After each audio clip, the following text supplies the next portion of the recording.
Hi everyone, I'd like to introduce Jason Fong.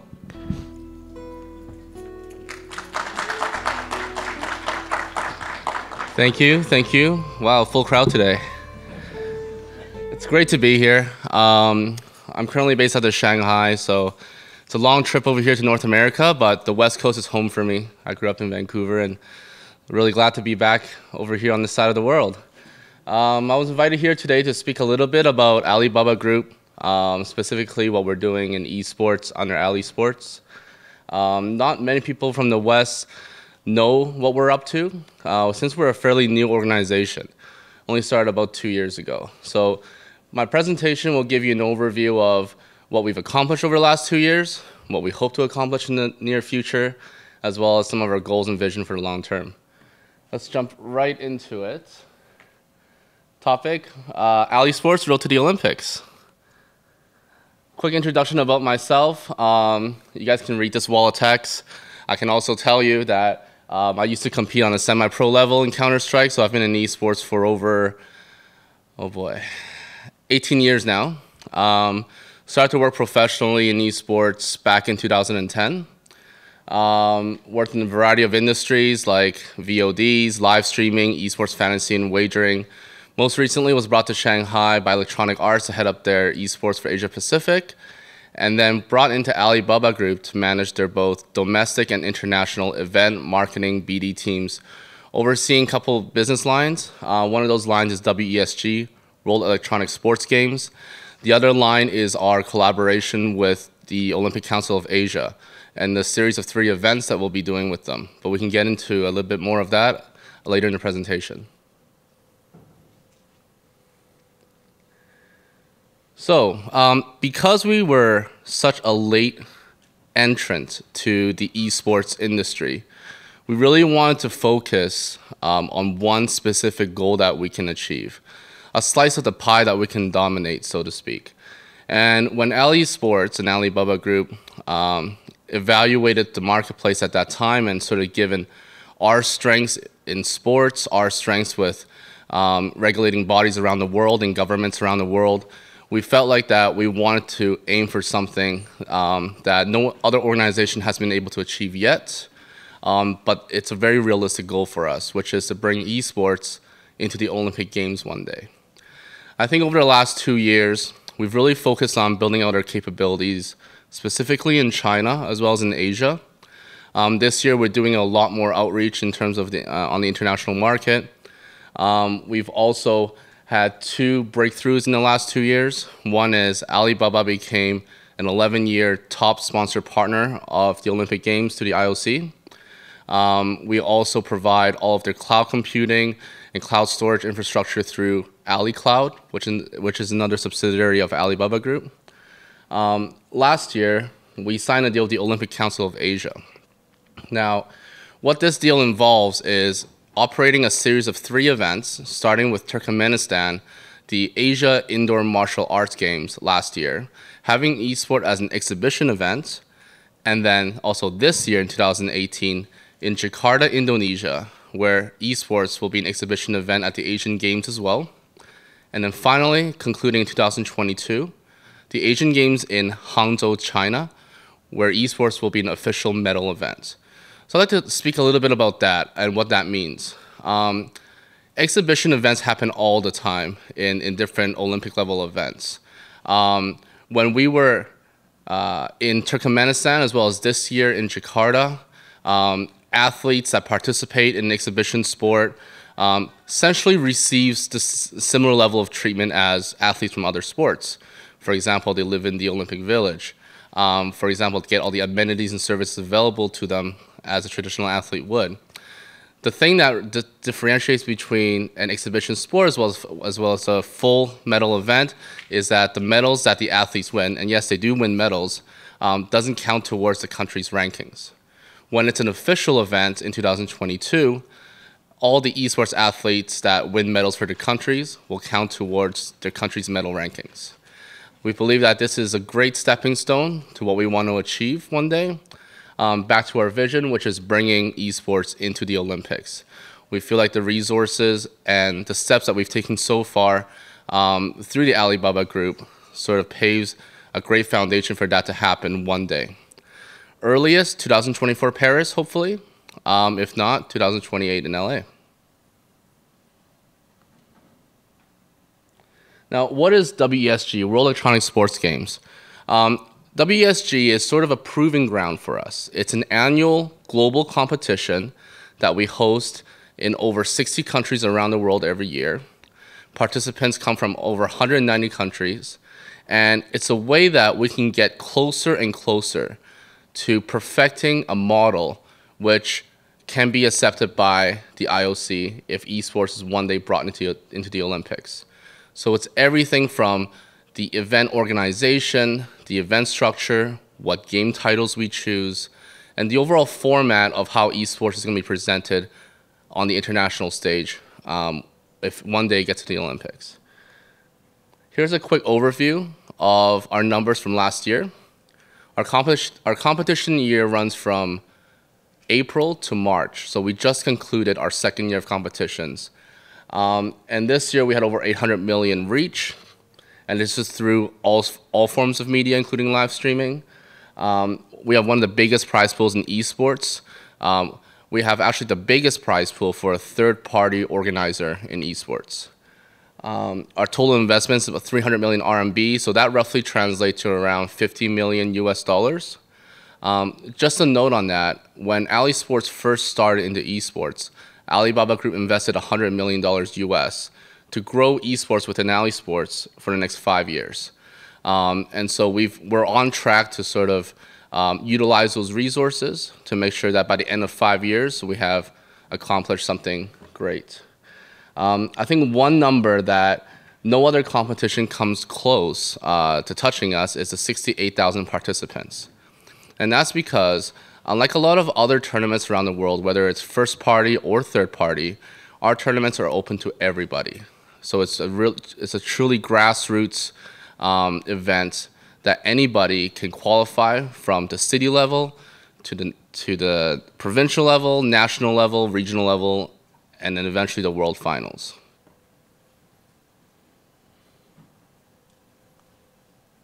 A couple of unique things about WESG that makes it stand out. One thing that I already mentioned is the global registration and the open participation of everybody around the world. The second is we require all teams and players participating to represent their home country. And this represents a very unique opportunities for players.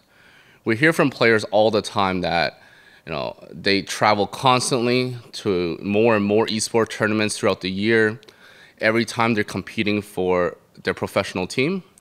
And given the opportunity to compete for their country, gives them a unique experience that they don't get throughout the rest of the year. And they feel a sense of national pride going into the tournament, and especially if they win a medal. A couple of stories here that really inspired me personally is last year, a team from Thailand won one of our title events. So they got the gold medal, they flew home, and the prime minister or president, I forgot, was at the airport waiting to receive them. And that made national news. It really promoted the growth of esports within their country. Other examples such as in Turkmenistan and Iran and Pakistan as well. They had an esports association there, but it wasn't officially recognized under any government regulatory body. But they achieved great results through our tournaments. And once they went back to their home country, the association and teams and players were recognized by their Ministry of Sport. Now, being recognized gives them a whole, new level of opportunities. They receive a budget to host X number of events per year. It's promoted through channels that the government has access to. They're giving resources to host their events, which they otherwise wouldn't have had access to before. So WESG, I think, is really a tournament that it's not only focused on the big names, the big teams, the major countries, but really promotes the growth of esports in every pocket around the world.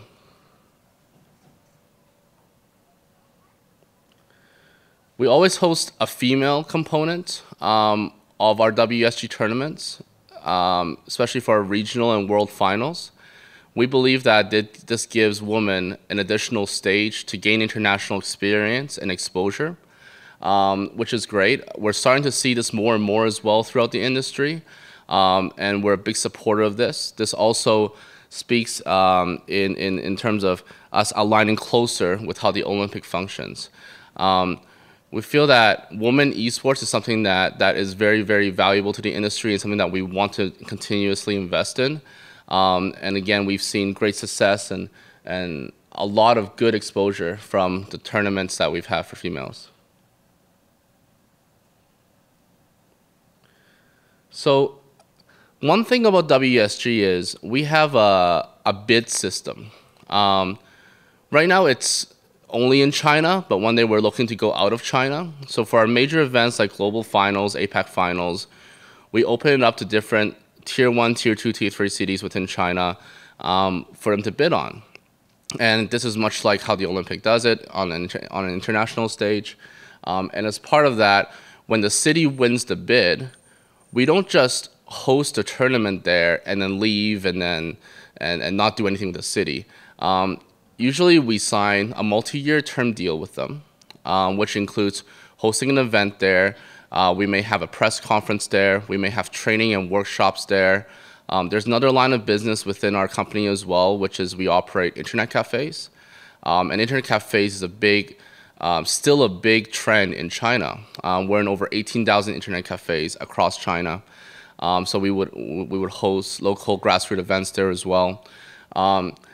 The city itself really values our competition because we drive not only tourism for a short amount of time during a competition, but continuously build esports and the ecosystem around esports and within that city for 2-3 years.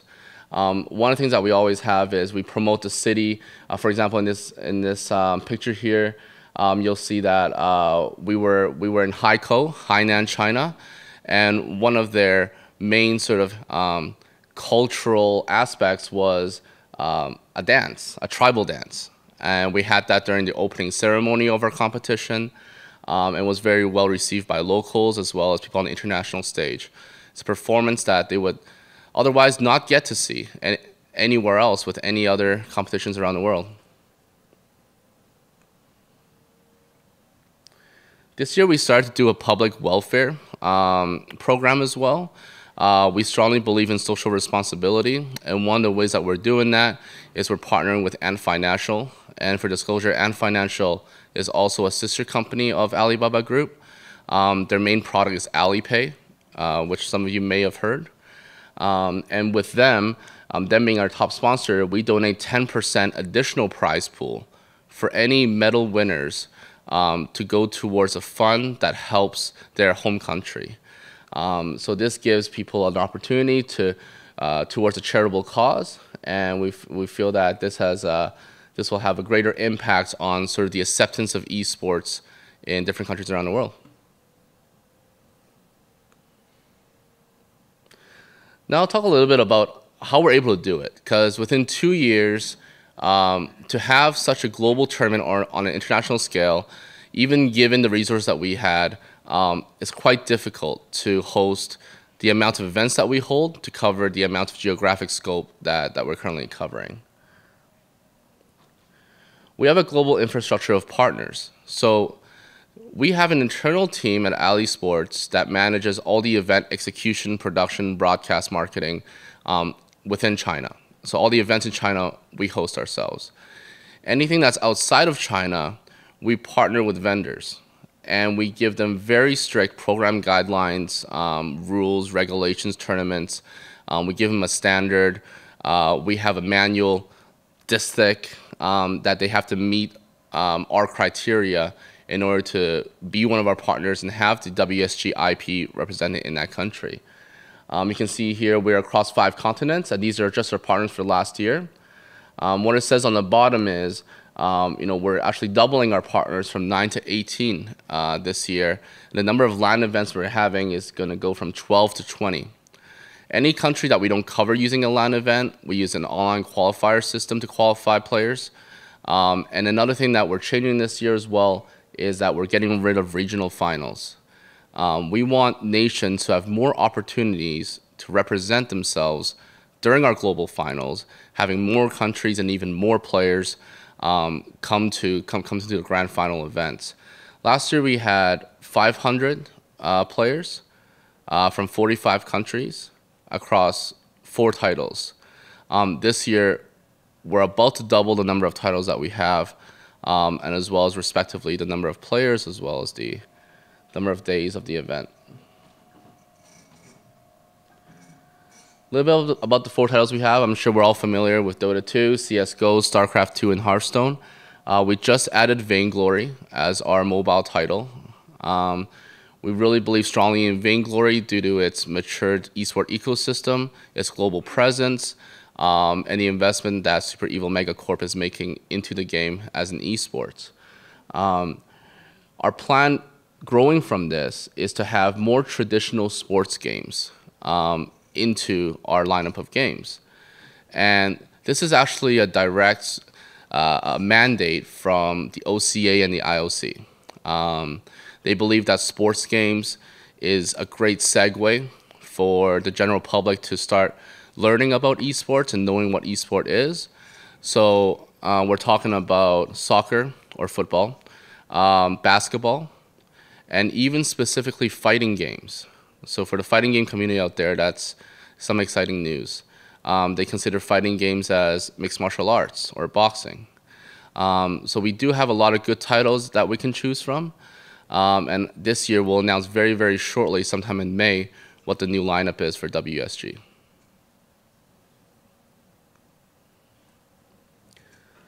A little bit about our numbers in terms of viewership.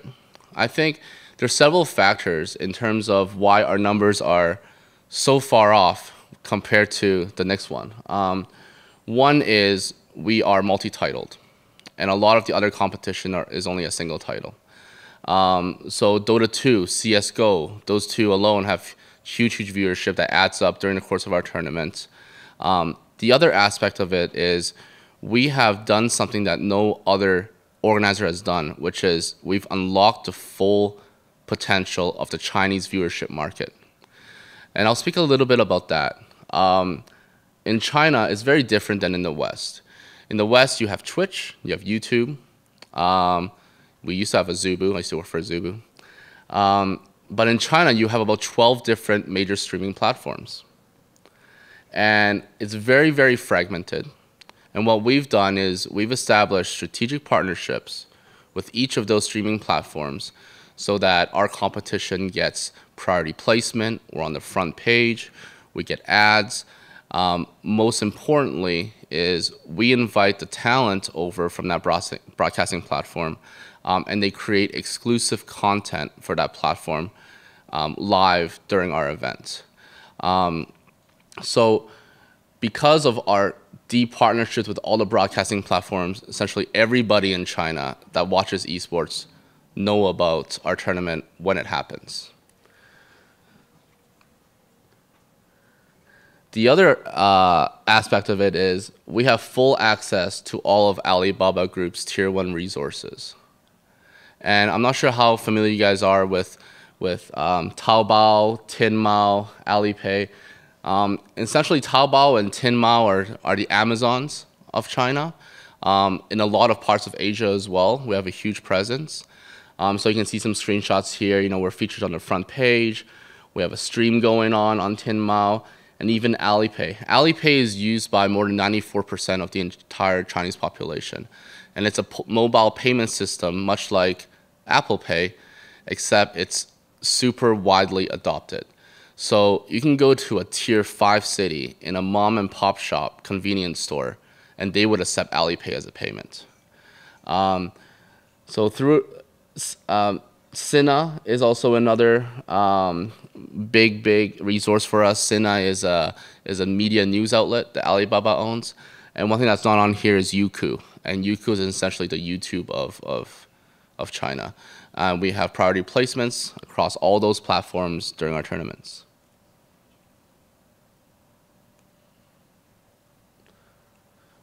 We've seen tremendous growth over the last 2 years. I think when we first launched back in 2016, we made big news, but people weren't really sure about, our involvement, our investment. Are we going to do a good job in terms of the tournament? But the second year numbers have just came in March, and it really tells us, just from a numbers perspective, that we're doing a great job. Especially the viewership has almost doubled from last year. We're able to invite better teams than we had in the first year. We're able to partner with more platforms, as I just mentioned. Through working with our international partners, we're better to promote the tournament worldwide. So all these factors lead to sort of these increasing KPIs for us over the last 2 years.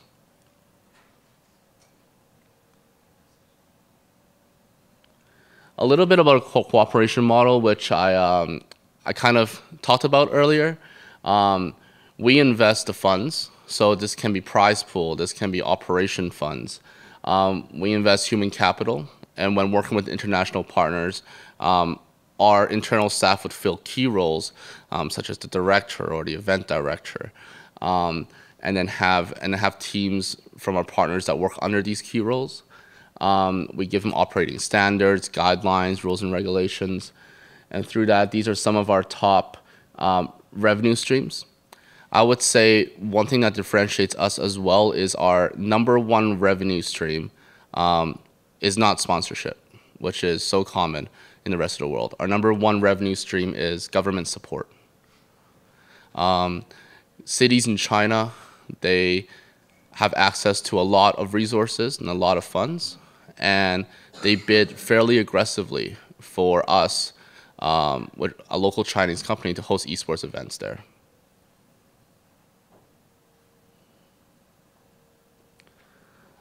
A little bit more about the model and a graph around it.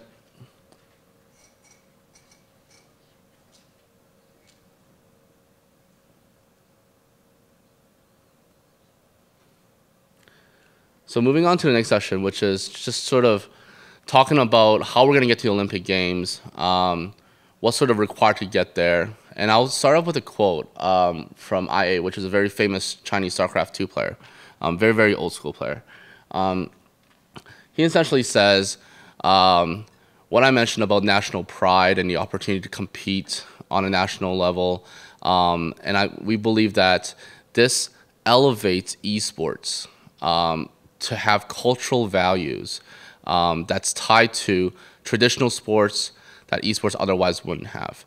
If one day esports make it into the Olympic Games, and I'm not personally saying that it's a must or it's right or wrong, or esports need the Olympics or vice versa, but if it does, I believe that it really transcends esports in that it's not just a game anymore. It's a real sport that has all the values that are associated with a traditional sport.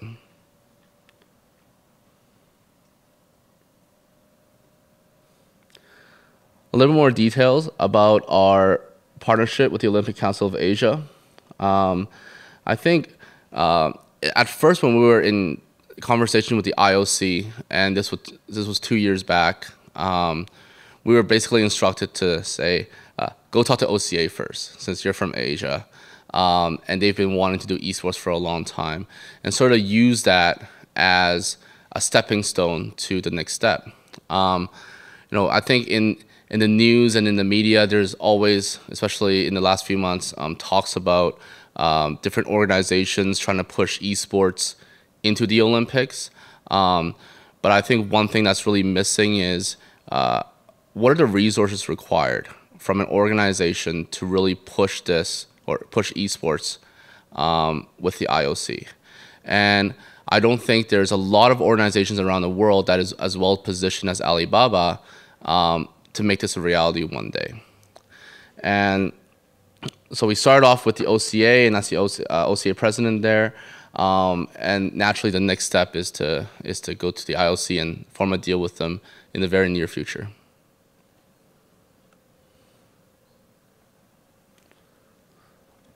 So in Turkmenistan and in Ashgabat, the Asia Indoor Martial Arts Game, we were their execution partner. So what this means is that we host the entire event. we do everything from stage construction, stage design, the production, broadcast in both Chinese and English. We do all the transportation, hotel, accommodation, hospitality, travel, security, cleaning staff. All the organization of everything to do with an esport event, we took care of with our internal staff at Esports.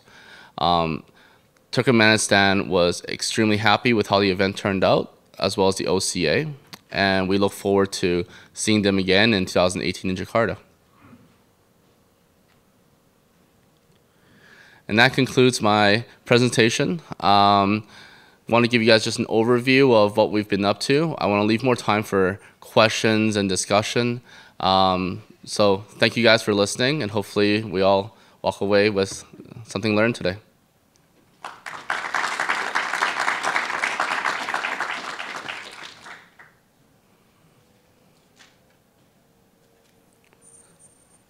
Yes, front row. Second row. Some of the games that you guys have on your roster. So you guys have like Dota, Counter-Strike, and stuff like that. But when it comes to adding like new games to your roster games for Rescue, Excuse me. Give him a microphone. Give him a microphone. Okay, so I'm a tournament organizer for Super Smash Bros. Melee. Okay. And I find that we have a pretty grassroots scene that isn't Yeah. necessarily supported by our publishers as much. Yeah. So with Rescue, do you go through the Doesn't. publisher like first and prioritize what the publisher wants before the scene? Like when it comes to adding games to your Rescue roster? Right. Okay. So just to recap the question for those in the back, when we consider new titles, what is the process, and how do we talk to the publishers before that, before we add a title? Is that correct? That's kind of the question, because I feel Right. like when it comes to bringing games like Super Smash Bros. And like other fighting games to like a national or international level, like, I feel like there might be that kind of like opposition, and we're trying to figure out like, what we can do to kind of become more recognized and stuff like that. I see. So when we're evaluating new titles, we have a set of criteria, and we do talk to the game publishers and the game developers in hopes that we get their support, and obviously there needs to be a licensing agreement in place. But that's not the only thing that we consider. I think I'll list off some of the top criteria that we consider when it comes to new titles. One is its global availability around the world. So what that means is there's not a lot of games that are published that's worldwide. Specifically, I think when it comes to the Asian market, we have a trend that we convert games from their Western version and then to the online version. An online version essentially means it's a much more aggressive monetization model. The whole compulsion loop is on steroids compared to the West, and we consider that because when we host the tournaments, WSG tournaments all around the world, we want to maximize the number of participants playing the same build of the game that they can then qualify to the world stage. So the availability worldwide, as well as the popularity of the game as well, because even if we open up registrations in a small country, we still want some registrations. And then thirdly, we consider our relationship with the publishers and how much support they would give us, and what sort of the agreement looks like between the publishers. Thank you. Great. Yes.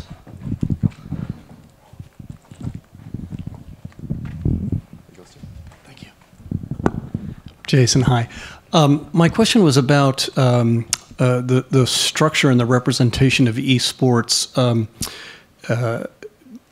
All other Olympic sports are represented by an international federation. Are you looking at WESG as the representative of esports, as the international federation, or are you looking to work together with an IF into having esports accepted as a new sport in the Olympic Games? That's a great question. And I didn't include anything about federations or associations in my presentation because that's a fairly complex topic that if we get into it's going to take quite a bit of explaining. So I can speak about what we've done with the OCA. And essentially, we rebooted the AESF, Asian Esports Federation, together with the OCA. AESF started back in 2003, but they became inactive back in 2011. And we sort of revived it in partnership with the OCA. We appointed their president, Kenneth Falk, and sort of through this model is how we're working with the OCA. So even though Ali Sports has a direct deal with the OCA, a lot of the execution level and a lot of communication is done through the AESF, the Asian Esports Federation.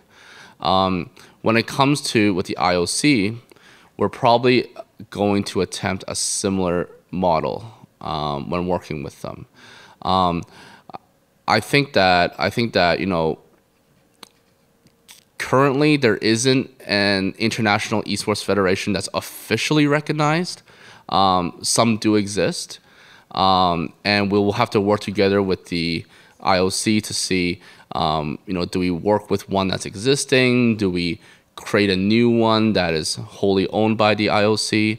But I think just from our experience, the IOC prefers to sort of own its own federation and sort of staff up its own federations, just given what happens in other sports. Thank you. Yes, in the middle there. Yeah. The Olympic Committee has thus far dismissed potential games that feature cartoon violence.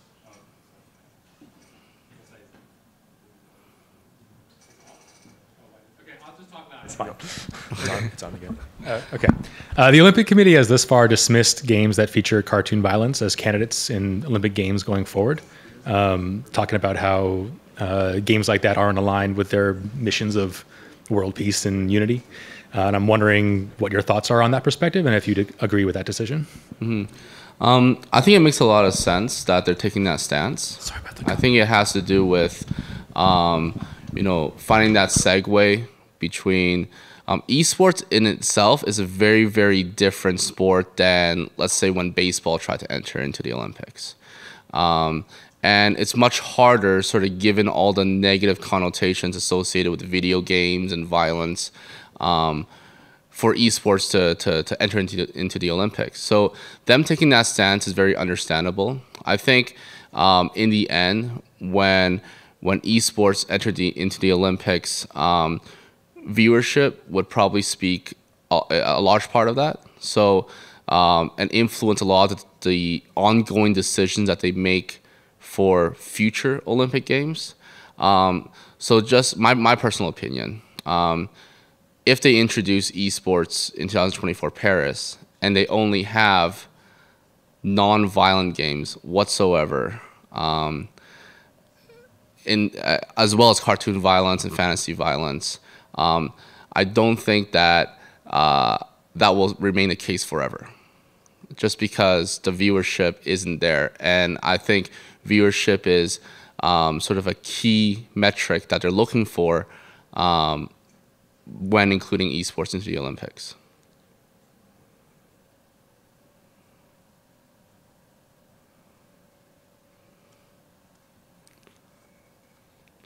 Any other questions? In front?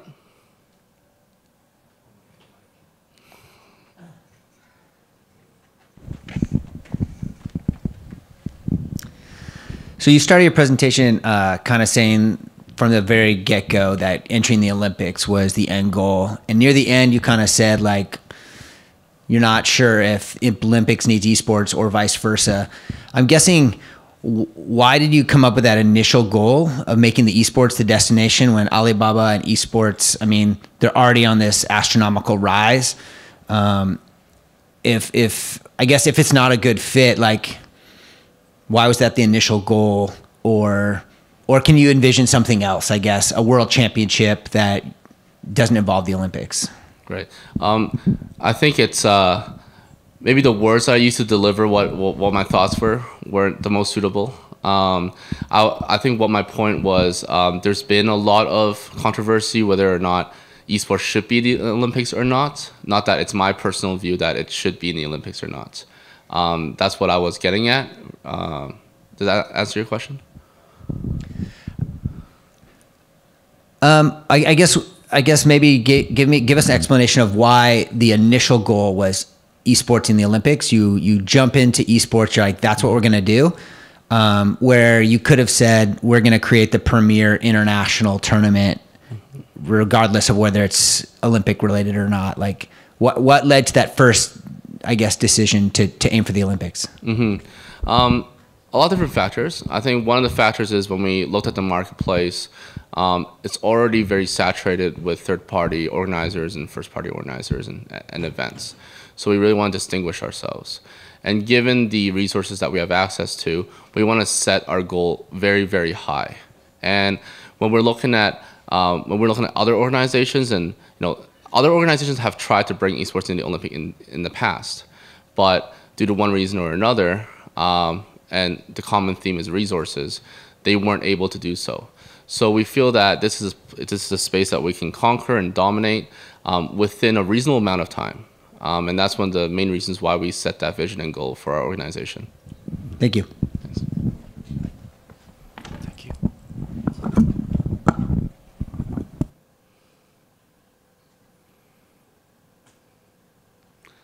Back there.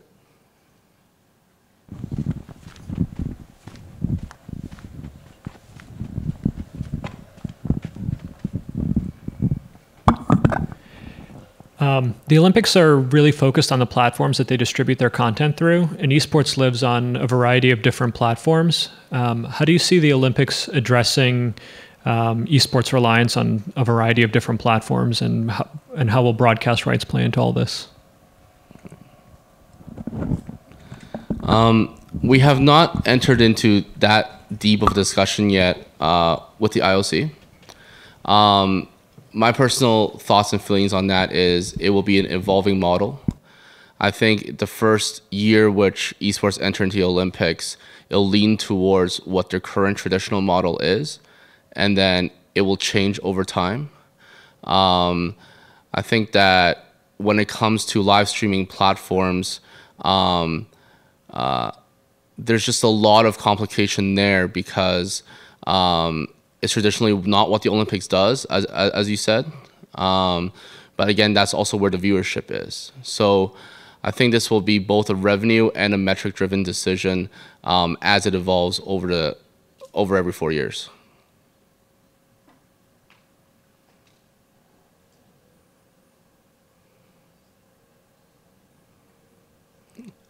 Another one?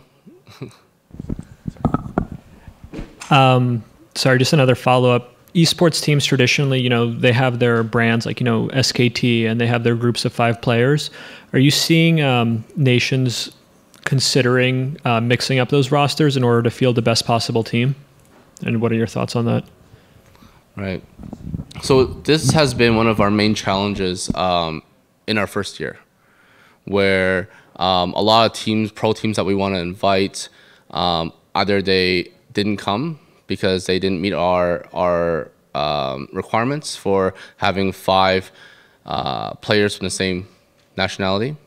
But during the second year, we find that because our tournament's more established, because teams do want to come to compete for the prize pools, for the exposure, for all the promotion that we're putting behind the event, they've been working harder and harder to fulfill that requirement. This year, we are introducing a new rule from our end, which we will announce in May, to further alleviate that problem. I can't speak too much as to what that is right now, but we do understand that having great teams and great players come to our event to play in exciting matches is a key success factor for our tournament.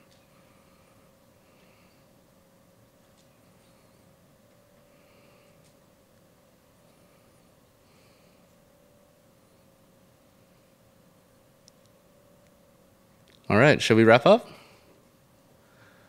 Thank you guys so much for coming.